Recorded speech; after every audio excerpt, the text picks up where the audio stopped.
Hey guys welcome to my new blog. तो guys আজকে আমি যাব বিধাননগর প্র্যাকটিস করতে। তো রুম থেকে সকাল সকাল বেরিয়ে পড়লাম প্র্যাকটিসের উদ্দেশ্যে। তো এখন যাচ্ছি নরেন্দ্রপুর স্টেশনের দিকে। কিছুক্ষণ হাঁটার পর পৌঁছে গেলাম নরেন্দ্রপুর স্টেশনে। তো লাইন দেওয়ার পর টিকিটটা কেটে নিলাম।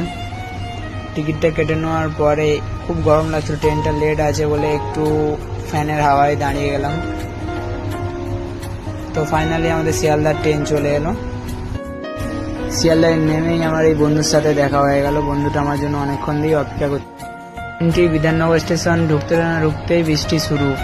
তো অটোয় করে আমরা ক্লাবের উদ্দেশ্যে রওনা হলাম। তো ফাইনালি ক্লাবে পৌঁছে গেলাম।